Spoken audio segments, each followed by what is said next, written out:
This is Stephanie with Hightower Stitching, revisiting 5 basic stitches used for embroidery and crewel hand stitching. Every quilt you make is special because you have to choose your colors, you have to choose your pattern, you choose the stitches that you're going to use in your quilting, and then you quilt the whole quilt when you're finished. But sometimes you want to add just a little special to your quilt. And so sometimes I cut out patches and add those in the front when I'm making the quilt front. Little special ones that go with the theme or special to that person. I also like to include their name in the front somewhere, and I don't tell them where it is. I just do that. And so this second one could be an example of a way to do that. You could just write their name or put it with some embroidery. And then the other one is to put a label on the back. And these take time, but when you're doing a quilt for someone special, you want those little extra touches. So you could take and make a label for the back using your embroidery stitches. Once you start using these basic stitches, the stem stitch, the satin stitch with a stem stitch, French knots, a chain stitch, and the daisy, you are able to cross over and do some crewel work too, embroidery and crewel. For today's video, I drew a ribbon. I had folded my paper, I drew the ribbon, I drew half of it, and then I took it up to the window and was able to then trace the other side so that I could see it. I picked what stitches we were going to do, and then I also picked the colors that I wanted to do. And this is the way you could do this when you were doing a quilt or a patch for the back. You'd make your pattern and you'd have it dark so you could see it. You might go through with a magic marker so it shows up. You could put your piece of fabric in front of it and then lightly trace it with your pencil. Okay, here's the sample that I was going to work on with you today, and it's that ribbon that I just made. I'm going to turn it around because of the way I'm going to stitch it. I'm going to use the same hoop I used the other day. The only thing I've discovered about the plastic hoop is that the fabric tends to slip faster than it does when you're using a wooden hoop. But I saw a band that you could buy and put on it that would help to grab your material. Let's close it up a little bit. All right. The first thing I wanted to start with was to go back to the stem stitch. And I don't know about you, but my thimbles have a hard time fitting, being too big, and no matter which one I get. So I found out that I could take little pieces of my cotton batting, put it in there. It's nice and comfortable, and it works. So I'm going to start with the first thing, which was the stem stitch.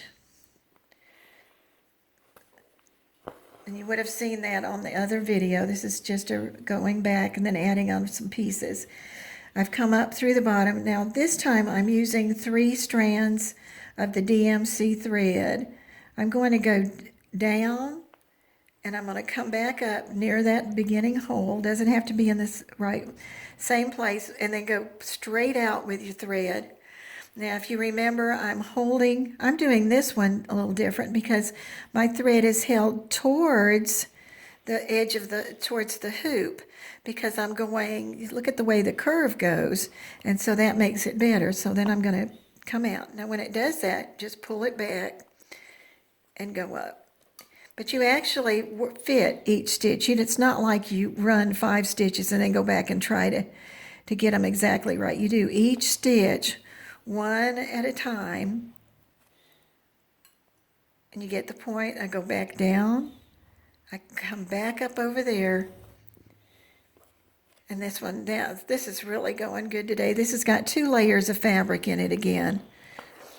All right, so now what I'm going to do, I'm going to stop right there, and I'm going to skip back to this round part.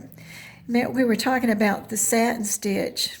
And the satin stitch comes up on your line and then goes all the way across. Well, one of the things that I use sometimes is a stem stitch. I had seen doing this, put a stem stitch all the way around, and then get ready to do your satin stitch. Again, I like to start near the middle, and then go across. And in this case, I'm going to come all the way back over to this side, and I'm going to go down. Now you're going straight down. That's one of the things we didn't say the other day. That one's a little bit way apart, but I can go back and fill that later if I need to. And I've got my hand, my third finger is back under there.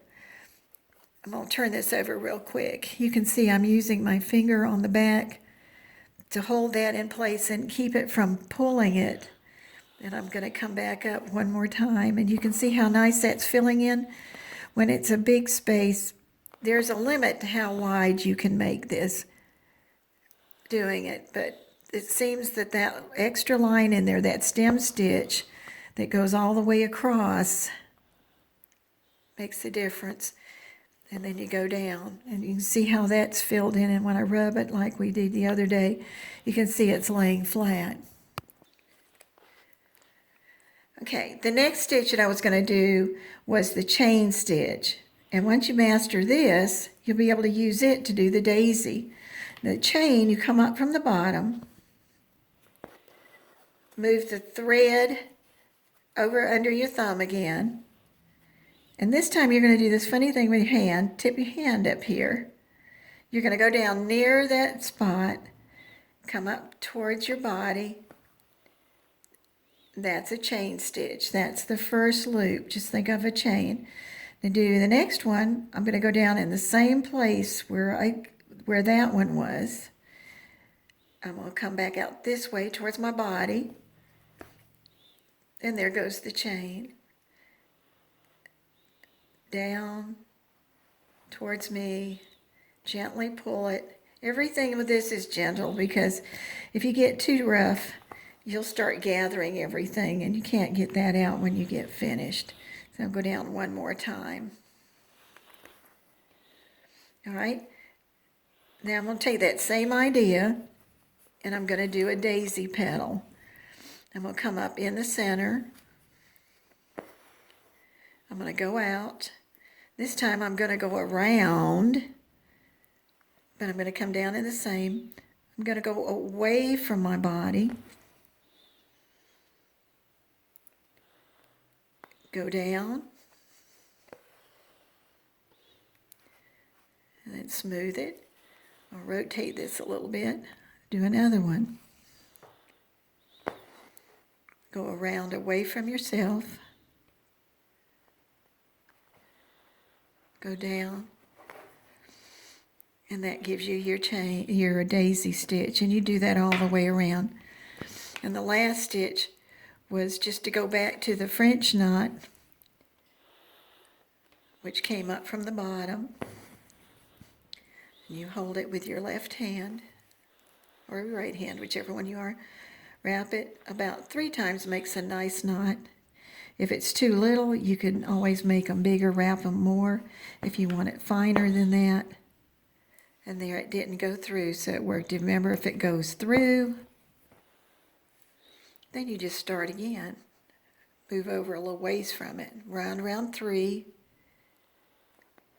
Don't pull this left hand one too tight. As you go, you can start pulling it until you get it where you want it. And that's the French knot.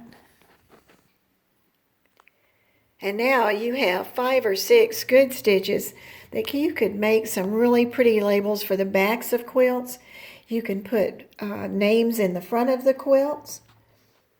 And you can use this and cross over to doing crewel. This is Stephanie at Hightower Stitching.